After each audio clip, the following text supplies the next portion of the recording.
నమస్కారం, city news కి స్వాగతం.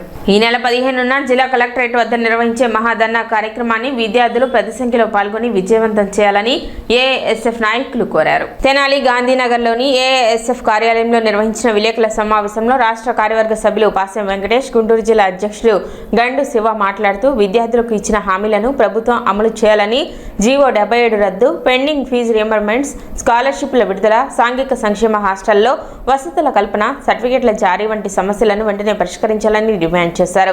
సమావేశంలో ఏఎస్ఎఫ్ తెనాలి అధ్యక్షులు కొట్లు, కార్యదర్శి రవి, ఉపాధ్యక్షులు ఆకాష్, నాయకులు తనీష్, సూరిబాబు, కౌశిక్, జశ్వంత్, ప్రవీణ్, ఫిలిప్ తదితరులు పాల్గొన్నారు. అఖిల భారత విద్యార్థి సమైక్య ఏఐఎస్ఎఫ్ ఆధ్వర్యంలో రాష్ట్ర సమితి పిలుపు మేరకు ఈ నెల 13, 14, 15న రాష్ట్ర వ్యాప్తంగా కలెక్టరేట్ దగ్గర విద్యార్థులు ఎదుర్కొన్న సమస్యలను పరిష్కరించాలని చెప్పి కోరుతూ మహాధర్నా కార్యక్రమాన్ని నిర్వహించుకోవడం జరుగుతూ ఉంది. అందులో భాగంగా ఈ నెల 15వ తారీఖున గుంటూరు జిల్లా ఆధ్వర్యంలో గుంటూరు జిల్లా సమితి తరపున గుంటూరు కలెక్టరేట్ ఆఫీస్ దగ్గర పెద్ద ఎత్తున విద్యార్థులందరినీ కలుపుకొని మహాధర్నా కార్యక్రమాన్ని చేయబోతూ ఉన్నాం. దానికి సంబంధించి తెనాలి నియోజకవర్గ ఉన్నటువంటి విద్యార్థులు, యువకులు అందరూ ఆ కార్యక్రమంలో పాల్గొని విద్యార్థులు ఎదుర్కొనే సమస్యల పరిష్కారానికి తమ వంతుగా పార్టిసిపేట్ చేయాలని చెప్పి ఏఎస్ఎఫ్గా కోరుతా ఉన్నాం. రాష్ట్రంలో అధికారంలో ఉన్నటువంటి కూటమి ప్రభుత్వం అధికారంలోకి రాకముందు విద్యార్థులకు అనేక రకాలైనటువంటి హామీలు ఇచ్చి వారి యొక్క తల్లిదండ్రులతో ఓట్లు వేయించుకొని అధికారంలోకి వచ్చిన తర్వాత విద్యార్థుల సమస్యలను పట్టించుకోకపోగా అడిగిన విద్యార్థి నాయకుల్ని, విద్యార్థుల్ని పోలీసులను అడ్డు పెట్టుకొని ఇబ్బందికి గురి చేస్తూ ఉన్న నేపథ్యంలో అఖిల భారత విద్యార్థి సమైక్య ఎప్పుడు విద్యార్థుల పక్షాన నిరంతరం పోరాటం చేస్తూనే ఉంటుందని చెప్పి ఈ సందర్భంగా తెలియజేస్తూ ఉన్నాం. ఏఐఎస్ఎఫ్ అఖిల భారత విద్యార్థి సమైక్య రాష్ట్ర సమితి పిలుపులో భాగంగా ఏదైతే 15వ తారీఖు చలో కలెక్టరేట్ పిలుపునివ్వడం జరిగిందో దాన్ని జయప్రదం చేయాల్సిందిగా తెనాలి నియోజకవర్గంలో ఉన్న విద్యార్థులందరినీ కోరుకోవడం జరుగుతుంది. ఈ ధర్నా ఒక ముఖ్య ఉద్దేశం వచ్చేసి రాష్ట్ర వ్యాప్తంగా పెండింగ్లో ఉన్న ఫీజు రింబర్స్మెంట్లు, అదేవిధంగా పీజీ చదువుతున్న విద్యార్థులకు శాపంగా మారిన జీవో నెంబర్ 77ని రద్దు చేయాలని, ఏదైతే బీసీ, ఎస్సీ మైనార్టీ హాస్టల్స్లో నెలకొన్న విద్యారంగ సమస్యల్ని తక్షణమే పరిష్కరించాలని కోరుతున్నాం. ఏదైతే గతంలో ప్రస్తుత విద్యాశాఖ మంత్రి నారా లోకేష్ గారు ఉన్నారో, గతంలో యుగళం పాదయాత్ర చేసేటప్పుడు విద్యార్థులకు అనేక హామీలు ఇచ్చి విద్యార్థుల యొక్క తల్లిదండ్రుల చేత ఓట్లు వేయించుకోవడం జరిగింది. ఈ హామీలు వచ్చేసి మేము వచ్చిన మొదటి 100 రోజుల్లోనే పూర్తి స్థాయిలో విద్యార్థులకు రావాల్సిన ఫీజు రింబర్స్మెంట్ బకాయిలన్నింటిని విడుదల చేసి వాళ్ళకి న్యాయం చేస్తామని చెప్పారు. అదేవిధంగా ఎవరైతే పీజీ చదువుతున్నారో వాళ్ళకి శాపంగా మారిన ఈ జీవో నెంబర్ 77ని రద్దు చేసి ఆ యొక్క సర్టిఫికేట్లు మీకు చేతులు అందిస్తామని చెప్పారు. కానీ మీరు వచ్చింది 2 సంవత్సరాలు గడుస్తుంది, ఇంతవరకు ఎక్కడ పూర్తి స్థాయిలో ఫీజు రింబర్స్మెంట్లు విడుదల చేయలేదు. ఈ ఫీజు రింబర్స్మెంట్లు విడుదల చేయక అనేక సర్టిఫికేట్లు లేక అనేక మంది విద్యార్థులు ర్యాపిడోల్లో, స్విగ్గీల్లో, జొమాటోల్లో ఉద్యోగాలు చేసుకోవాల్సిన పరిస్థితి నెలకొంది. తక్షణమే విద్యాశాఖ మంత్రి అయిన నారా లోకేష్ గారు స్పందించి ఈ ఫీజు రింబర్స్మెంట్లు వెంటనే విడుదల చేయాలి. లేదంటే రాష్ట్ర వ్యాప్తంగా ఉన్న విద్యార్థులందరినీ కలుపుకొని ఏఐఎస్ఎఫ్గా ఒకే దాటి మీదకి వచ్చి చలో విజయవాడను పిలుపునిస్తామని తెలుపుకుంటూ తెనాలి తహసీల్దార్ కార్యాలయంలో బిఎల్ఓలకు ప్రత్యేక ఓటర్ జాబితా సవరణపై అవగాహన సమావేశం నిర్వహించారు. తహసీల్దార్ గోపాలకృష్ణ అధ్యక్షతన జరిగిన సమావేశంలో ఈ నెల 14తో ముగినున్న ఎస్ఐఆర్ కార్యక్రమాన్ని పూర్తి స్థాయిలో విజయవంతం చేయాలని సూచించారు. డెత్, షిఫ్ట్, ఆబ్సెంట్ కేసులను ఏరియాల వారీగా బిఎల్ఏలతో కలిసి క్షేత్రస్థాయిలో పరిశీలించి వివరాలను నమోదు చేయాలని బిఎల్ఓలకు ఆదేశించారు. తెనాలి మండలంలో ఎస్ఐఆర్ ఆన్లైన్ ప్రక్రియ దాదాపు 100% పూర్తయిందని తెలిపారు. పారదర్శకమైన, తప్పులు లేని ఓటర్ జాబితాను అందించేందుకు ఎన్నికల సిబ్బంది సమన్వయంతో పనిచేయాలని తహసీల్దార్ గోపాలకృష్ణ సూచించారు. ఈ సర్ మీద బిఎల్ఓలందరికీ అవగాహన కల్పించాం. యాక్చువల్గా రేపటితో మనకి ఈ సర్ కార్యక్రమంలో ఈఎఫ్ డిజిటలైజేషన్ పూర్తయిపోతుంది. యాక్చువల్గా మనం 100% చేసాం, కానీ దీంట్లో ఎటువంటి అనుమానాలు ఏమీ లేవు.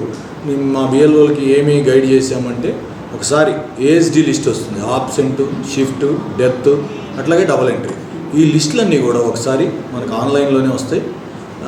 బిఎల్ఓ ప్రతి పోలింగ్ బూత్ వైజ్గా వాళ్ళ ఏరియాలో ఉన్న బిఎల్ఏలతో కూర్చొని డిస్కస్ చేసి ఏమైనా నిజంగానే పర్ఫెక్ట్గా జరిగిందా లేదా వాళ్ళతో కూడా చర్చించి వాళ్ళతో మినిట్స్ ఒకటి మీటింగ్ కండక్ట్ చేసి ఆ మినిట్స్ కూడా రికార్డ్ చేయమని చెప్పాం.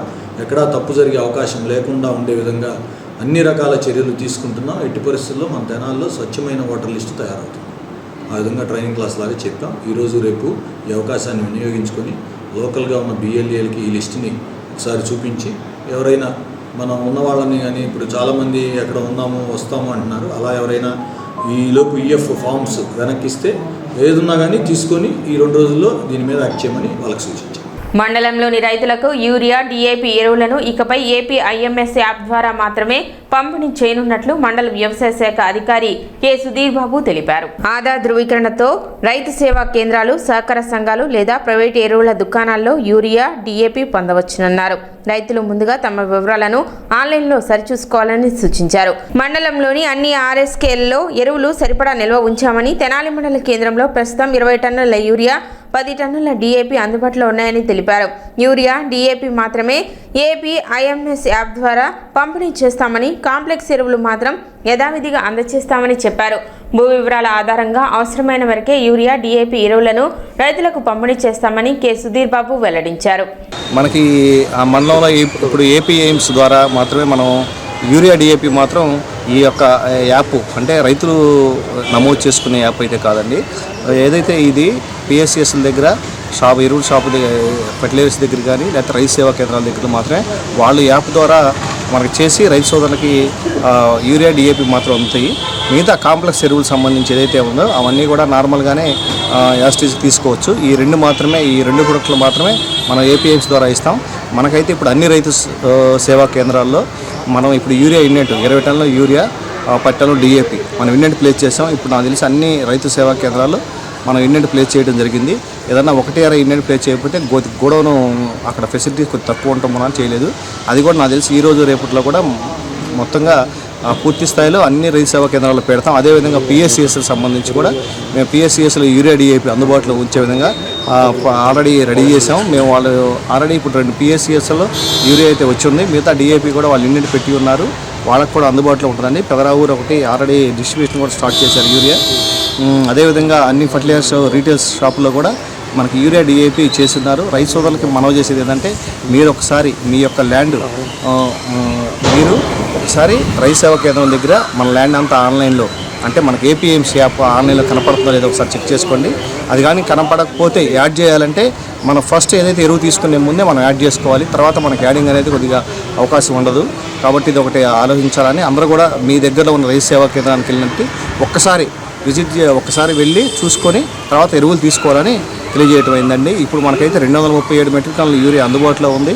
డిఏపి కూడా అదేవిధంగా అన్ని రైతు సేవా కేంద్రాల్లో మనకు 122 టన్నుల మెట్రిక్ టన్నులు డిఏపి ఆల్రెడీ అందుబాటులో ఉందండి. కాంప్లెక్స్లు కూడా మనకి 300 టన్నులు ఎబోవ్నే ఉన్నాయి. కాబట్టి కాంప్లెక్స్లో ఎటువంటి ఇబ్బంది లేదు. భూ వివాదాన్ని పరిష్కరించి న్యాయం చేయాలని కోరుతూ తెనాలి మండల పెదరావూరు గ్రామానికి చెందిన వృద్ధ రైతు దావులూరి రామకృష్ణ సోమవారం ఆర్డీఓ కార్యాలయంలో ఫిర్యాదు చేశారు. గతంలో ఇదే అంశాన్ని ఆర్డీఓ దృష్టికి తీసుకువెళ్లగా ఆమె పోలీసు అధికారులతో మాట్లాడారని, అయినప్పటికీ వారి నుండి ఎలాంటి స్పందన లేదని రైతు తెలిపారు. రెవెన్యూ రికార్డుల ప్రకారం భూమిపై తనకే హక్కు కల్పించారని, ప్రస్తుతం అదే భూమిని సాగు చేసుకుంటుండగా తన కుమారుడు అడ్డుకుంటున్నాడని ఆవేదన వ్యక్తం చేశారు. సమస్యను వెంటనే పరిష్కరించి తనకు న్యాయం చేయాలని ఆర్డీఓను కోరారు. పెదరావూరు దావులూరు శ్రీరాంప్రసాద్ అండి. నేను వృద్ధ రైతుని. లోగడ ఎంఆర్ఓ గారు, తహసీల్దార్ గారు, సంజనా సింహ గారు, వేణుగోపాల్ గారు అదే వాళ్ళ రెవెన్యూ రికార్డుల ప్రకారం భూమి నాదేనని నాకు నిర్ణయించి హక్కును కల్పించి సాగు చేసుకోమన్నారు. సాగు చేస్తూ ఉంటే మావాడు అడ్డం పడుతుంటాడు. దీన్ని కంప్లైంట్ చేస్తే పోలీసులు రెస్పాన్స్ లేదు, పోలీసులు పట్టించుకోవట్లేదు. ఆర్డీఓ గారే సిఏ గారికి మనం ఫోన్ చేసి చెప్పారు పోయిన వారం, కానీ నాకు ఎలాంటి రెస్పాన్స్ లేదు. నేను బాగు చేసుకున్న స్టేలో మావాడితనాలు ఎదపెట్టాడు. సిఏ గారికి చెప్పారు, కానీ ఎస్ఐ గారు టేకప్ చేస్తున్నాడు కేసుని.